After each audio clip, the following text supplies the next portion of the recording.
Senior Diplomat Krax Portil adjusted his ceremonial collar for the 5th time in as many minutes, his 4-fingered hands trembling with barely contained irritation.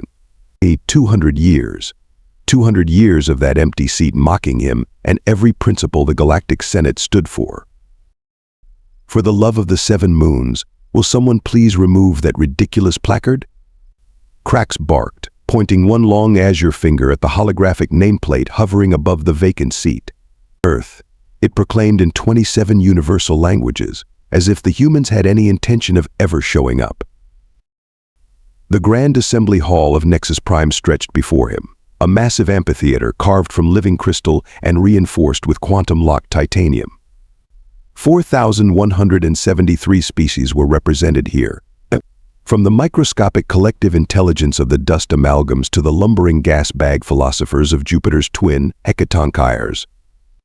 Every single one of them had the decency to attend regular sessions, to participate in galactic governance, to act like civilized beings. Every one except the humans. The procedures are quite clear, Senior Diplomat, replied Adjutant Plex, a gelatinous cube whose translucent body pulsed with bioluminescent organs approximating a nervous system. All recognized sentient species maintain representation rights, regardless of attendance record. Krax snorted, a sound that in Arcturian physiology involved a disturbing whistling from 3 separate nasal cavities. 2 centuries of no-shows goes beyond a poor attendance record, Plex. It's an insult, one that I've endured for 73 years of service. A new voice joined the conversation, melodic and lightly accented. Perhaps they find our methods incompatible with their own. Krax turned to see Ambassador Lumi Talvex gliding toward him. The Proximan historian moved with the characteristic grace of her species, 6 limber appendages propelling her forward, while her luminous amber eyes studied Krax with scholarly interest. Her skin shimmered with iridescent scales in the chamber's light. Ambassador Talvex, Krax acknowledged with a formal bow that did nothing to hide his annoyance. Don't tell me you're defending the human's absence. Your people have attended every session since joining the Senate. Lumi tilted her head, a gesture that sent ripples of color across her crest. Not defending. Observing. As a historian, I find Earth's behavior fascinating. No other species has maintained recognition status while refusing to participate. Refused. Krax huffed. That implies they bothered to formally decline. These humans simply ignore us, as if the combined knowledge and power of 4,000 species were beneath their notice. A soft chime resonated through the chamber, signaling the imminent start of session. Delegates began filing to their respective platforms, a dazzling parade of biological diversity united by the common goal of maintaining peace and prosperity throughout known space. Well, speaking of the absent primates, Lumi said, consulting her datasphere, today might prove interesting. According to the session manifest, Earth is actually sending a representative. Krax nearly choked on his own respiratory filtrate. What? After 200 years? Why wasn't I informed? It was added to the agenda quite recently, Lumi replied, her scales flickering with amusement at his reaction. Apparently, they wish to address the Senate regarding the Universal Crisis Summit. The Universal Crisis Summit. Even the name sent shivers down Krax's dorsal ridge. Held once per standard galactic year, it was the only time when emergency powers could be granted without the usual centuries of deliberation. Actual decisions got made. Things happened. Preposterous, Krax muttered. What could they possibly contribute? Their technology is practically medieval. I've reviewed the report's internal combustion engines, binary digital systems, chemical propellants. They've barely left their own solar system. Lumi's expression grew thoughtful. And yet, have you never wondered why the First Contact Division maintains a Level 9 advisory about Earth? Higher than even the warrior hives of Deneb. Bureaucratic overcaution, Krax dismissed, but there was a note of uncertainty in his voice. He'd heard the whispers, of course. Everyone had. Stories of diplomatic missions that returned with inexplicable psychological damage. Tales of humans surviving conditions that would kill any reasonable species. Rumors that they consumed neurotoxins for pleasure and deliberately exposed themselves to radiation for cosmetic purposes. Prepare for session commencement, announced the chamber's AI. All delegates to stations. Krax and Lumi moved to their respective positions, but the Arcturian diplomat found his attention repeatedly drawn to Earth's empty seat. For the first time in his long career, it might actually be filled today. Incoming transmission, the AI suddenly announced, unscheduled arrival. Earth vessel approaching docking bay 14. The chamber erupted in murmurs and hisses of surprise. View screens materialized above the central podium, displaying an approaching ship. Krax leaned forward, expecting to see one of the primitive chemical rockets humans were known to use. Instead, he saw something that made no sense at all. The approaching vessel was junk. There was no other word for it. A hodgepodge of salvaged parts, mismatched hull plates, and what appeared to be manually welded seams holding the whole mess together. It resembled nothing so much as a mining vessel that had been stripped, repurposed, and beaten half to death. Yet somehow, impossibly, it was moving at speeds that should have been beyond human capability, utilizing a drive system Krax didn't recognize. "What in the name of cosmic order is that?" he whispered. Mispered. Beside him, Lumi's scales had gone from amused gold to intrigued violet. "That senior diplomat is why I study history. Because sometimes the most important question isn't where a species has been, but why they've stayed away." The ramshackle vessel executed a perfect docking maneuver that even the finest Arcturian pilots would envy, and the Senate chamber fell into stunned silence. The Earth's seat would be empty no longer.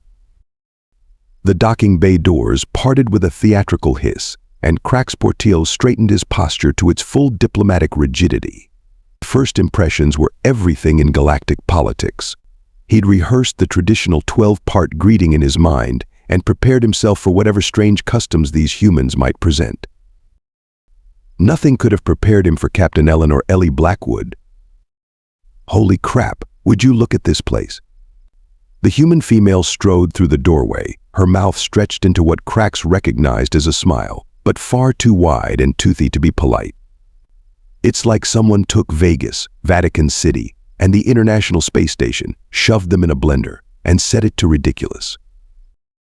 She wore what appeared to be a modified pressure suit with the helmet removed, revealing a shock of red hair cut in asymmetrical patterns.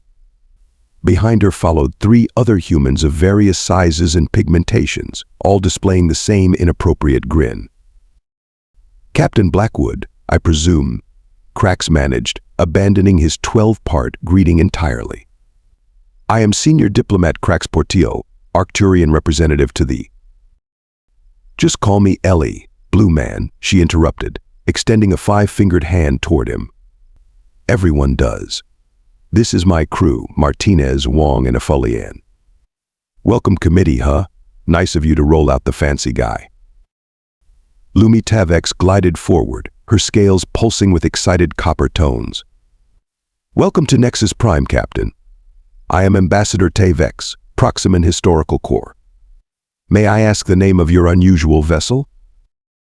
The tenacious Blackwood replied, slapping the bulkhead with obvious affection. "She's an old Kuiper Belt mining rig we retrofitted.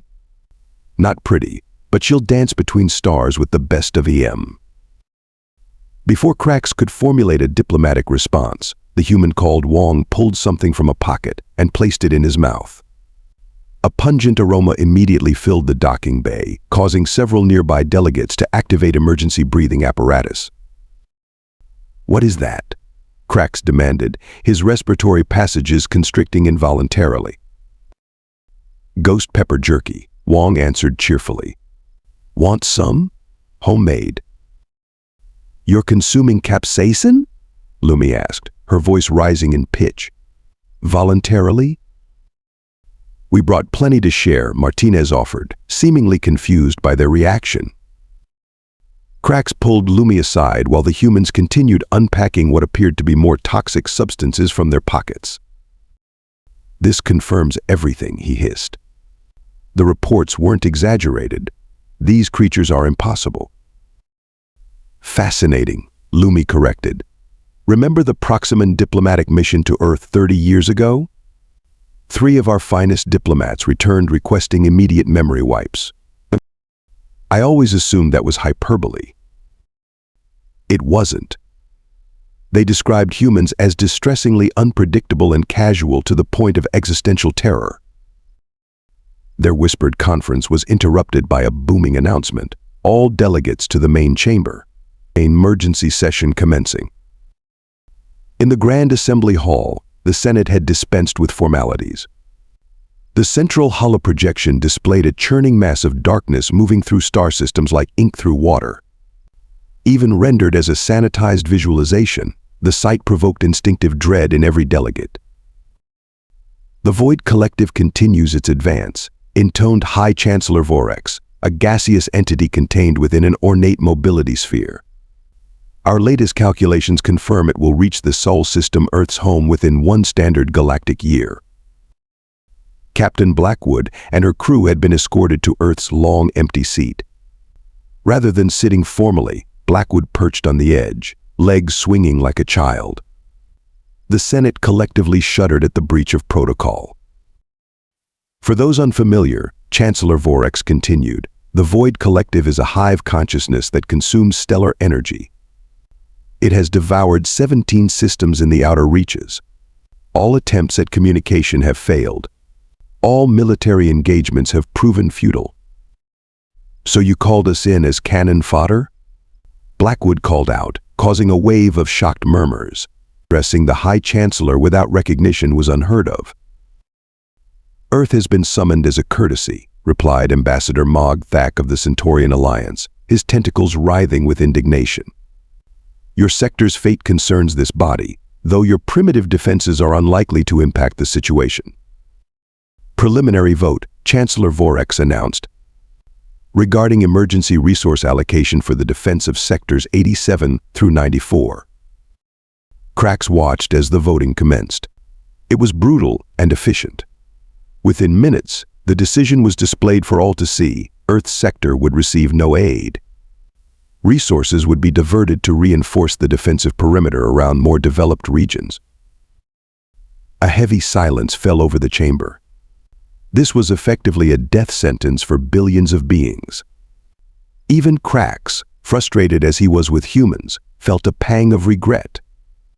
This was why the Senate existed, to make the hard choices for the greater good. Captain Blackwood stood up. The appropriate response would be dignified acceptance, perhaps a formal protest. Instead, she laughed. It started as a chuckle, grew into a full-bodied laugh, and finally erupted into what humans called a belly laugh, a sound so incongruous with the gravity of the moment that several telepathic species reported psychic distress. "You think this is humorous?" Chancellor Vorrex's gas cloud darkened with outrage. Blackwood wiped tears from her eyes, still chuckling. "Oh man, I'm sorry. It's just," she gestured broadly at the Senate chamber, "all of this. The fancy voting. The big, scary space blob. You guys sitting here deciding who lives and who dies." She leaned forward, her laughter fading but her smile remaining, sharp now like the edge of a blade. "You've just made a decision based on incomplete information. And let me tell you something about humans that you really should have learned by now." Her eyes glinted with something Krax couldn't identify, something that made his ancient Arcturian instinct scream danger. "We don't like being told what to do.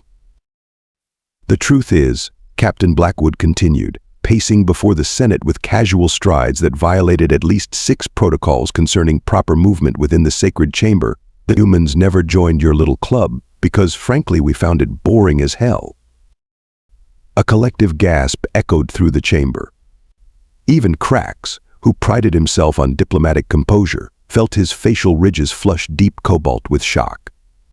200 years ago. Blackwood explained, "Our first representative sat through a 3-week debate about proper conjugation of the Regellian formal address. 3 weeks. They came home and told us, Yeah, those guys have their heads so far up their bureaucratic posteriors they can see daylight from their throats. This is outrageous, thundered Ambassador Hylax of the Vega Consortium, their photosynthetic fronds bristling with indignation. No, it's efficient, Blackwood countered. While you've been deliberating, we've been building, preparing. You think we don't know about the void? We've been tracking it for decades. The difference is, we intend to fight it, directly. Chancellor Vorex's containment sphere wobbled with disbelief. Impossible.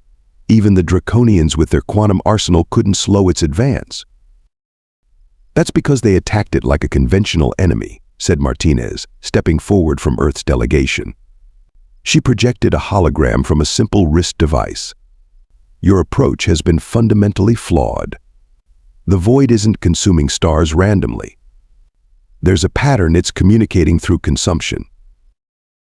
The display showed stellar deaths in a sequence that, viewed properly, resembled nothing so much as sonic waves. You're suggesting talking to it? Lumita Vex asked, her scales shifting to an intrigued indigo. We're suggesting understanding it before trying to kill it, Wong clarified, still chewing that infernal spicy substance. Novel concept around here, apparently. Prime Minister Zilb of the Capellan Federation rose on his gravity discs. The humans display the arrogance of ignorance. Their species emerged from their biological soup barely 10 millennia ago. The Senate has managed crises since before their ancestors discovered fire. And how's that working out for you? Blackwood shot back with a grin. 17 star systems gone, and you're voting on which ones to sacrifice next. Krax found himself unexpectedly intrigued. He accessed historical records through his neural implant, reviewing first contact documentation. The initial reports described humans as dangerously unpredictable, lacking proper risk assessment, and most damning of all, enthusiastically embracing of contradiction. One report in particular caught his attention, the infamous diplomatic exchange of 2187. Ambassador Grell of the Tau Ceti Conclave had attempted standard telepathic communion with human representatives.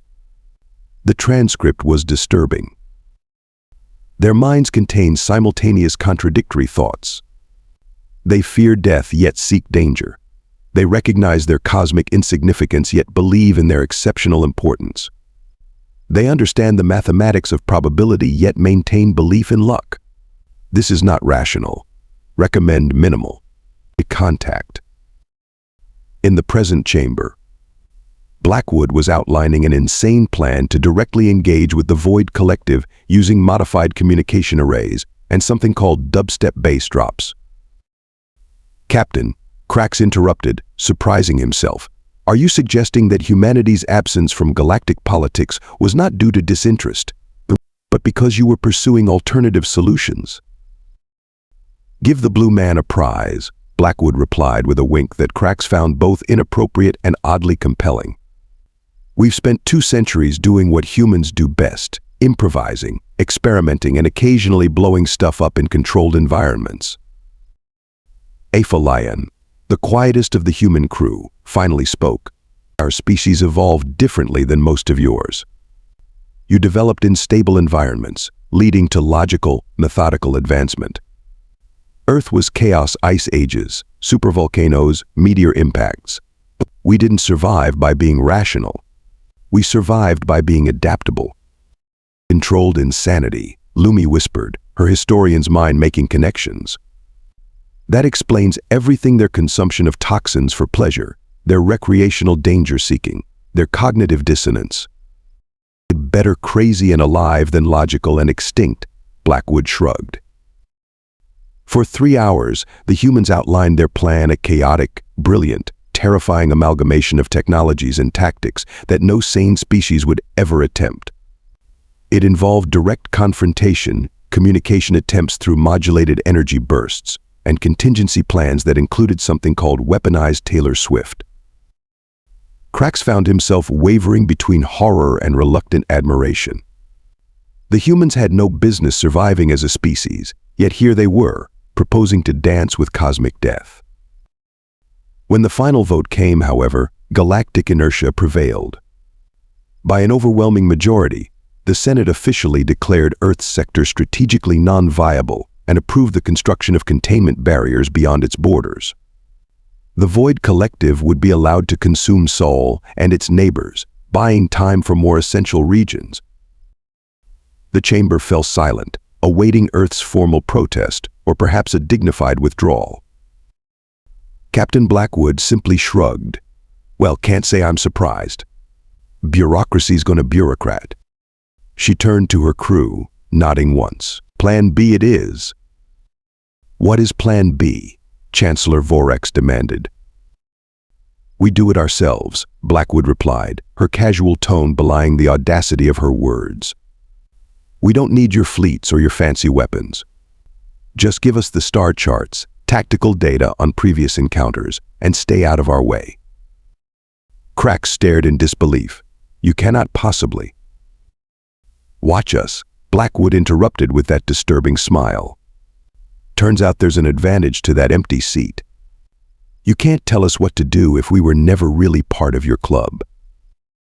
She leaned forward, addressing the entire Senate with eyes that somehow held both laughter and steel. Just one piece of advice, you might want to start taking notes. 6 months later, Senior Diplomat Krax Portillo was reviewing migration projections for the upcoming evacuation of the Cygnus Arm when his neural feed chimed with an urgent priority message. The sender identification made his 4 hearts stutter in their carefully regulated rhythm, Earth sector. Ambassador Tavex, he called, his voice uncharacteristically strained.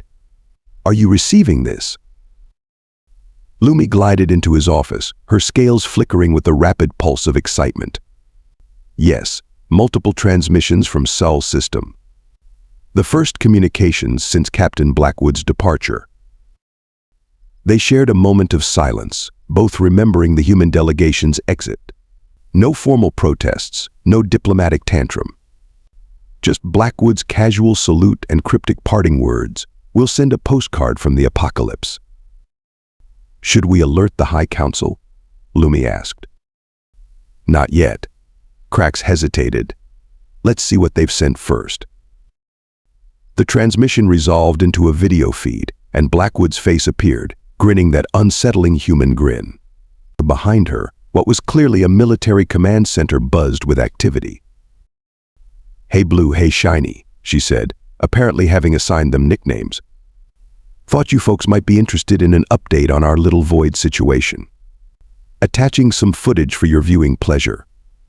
Spoiler alert, we're still here. The feed switched to space footage that made both aliens freeze in disbelief. Where humans had claimed to have only rudimentary spacecraft, massive battlecruisers now moved in perfect formation. Where they had pretended technological backwardness, energy weapons of incomprehensible design now fired targeted pulses at the advancing edge of the Void Collective. They lied to us, Krax whispered. No, Lumi corrected, her historian's mind racing ahead. They never claimed to be primitive. We assumed. They simply never corrected us. The footage continued, showing increasingly bizarre battle tactics. Human ships deliberately allowed themselves to be partially consumed by the Void, only to detonate devices that created what appeared to be localized pocket universes, betrapping sections of the entity. Other vessels deployed massive speakers, actual, physical sound projection devices that bombarded the Void with rhythmic vibrations matching its consumption patterns. Most shocking of all was the final sequence, a single shuttle approaching the very heart of the Void, broadcasting what the telemetry identified as whale songs mixed with dubstep. Emergency session. Now, Krax decided. Within hours, the Grand Assembly Hall was filled to capacity, every delegate watching in stunned silence as the human footage played on the central projection. When it concluded, showing the Void Collective's advance not merely halted but reversed, the chamber erupted in chaos. Chancellor Vorex's containment sphere had darkened to nearly black with agitation. Explanations. We demand explanations. The humans concealed military capabilities in violation of. In violation of what? Exactly, came Blackwood's voice as a new transmission cut through the chamber's systems. Treaties we never signed? Rules we never agreed to? Please continue. I love a good lecture on protocols that don't apply to us. Her face appeared on the main projection, now sporting a new scar across her left cheek and what appeared to be ritual markings of some kind on her forehead. The Void Collective has been contained, she announced without preamble. More importantly, we've established communication. Turns out it's not malevolent, just really, really hungry and bad at introducing itself. Communication? Impossible, sputtered Ambassador Mog Thack. Impossible for you, Blackwood corrected. As it happens, humans are uniquely suited to communicate with a consciousness that exists in quantum superposition. Our brains already manage contradictory thoughts as standard operating procedure. She grinned. We've negotiated terms. The Void agrees to consume only uninhabited star systems and stellar remnants in exchange for our help directing it to energy-rich feeding grounds. We're calling it the Solar Void Symbiotic Treaty. A stunned silence fell over the Senate. We'll be sending a proper delegation this time, Blackwood continued. And we'll actually be using that seat you've been so kindly holding for us. Though we'll need an extra one. An extra seat? Krax found himself asking. For our new friend, Blackwood replied, and the camera panned to reveal what could only be described as a contained fragment of the void itself, whirling in controlled patterns inside a specialized chamber. Beside it stood Wong, apparently explaining the concept of hot sauce to a cosmic horror. 3 weeks later, Krax watched as humans properly uniformed this time took their long, empty seat in the Senate. Beside them, in a containment field similar to Chancellor Vorex's but designed for dark energy instead of gas, hovered the Void representative. The Senate chamber had been hastily redesigned to accommodate a being that technically existed in several dimensions simultaneously. I still don't understand, Krax admitted to Lumi as they observed the proceedings. Why maintain the deception for 2 centuries? Why allow us to believe they were primitive? Lumi's scales had settled into the deep blue of comprehension. Protection, she said simply. Both theirs and ours. After the session, Captain Blackwood, now Ambassador Blackwood, approached them in the diplomatic reception area. Her formal attire couldn't quite hide her essential Blackwoodness, the uniform collar already unfastened in defiance of protocol. So blue, she said to Krax. Still think we should have been kicked out of the club? I believe I owe your species an apology, Krax replied stiffly. Your methods are unorthodox, but effective. Don't sweat it. Most species find us pretty freaking weird. She sipped from a flask that Krax suspected contained something not approved for diplomatic functions. You know why Earth's seat stayed empty for so long? Enlighten me, Krax said. Blackwood's expression turned serious for perhaps the first time since he'd met her. We weren't avoiding you. We were protecting you from what you weren't ready to understand. As she walked away to rejoin her delegation, Krax realized the universe had suddenly become a much larger, stranger, and more hopeful place, all because an empty seat had finally been filled.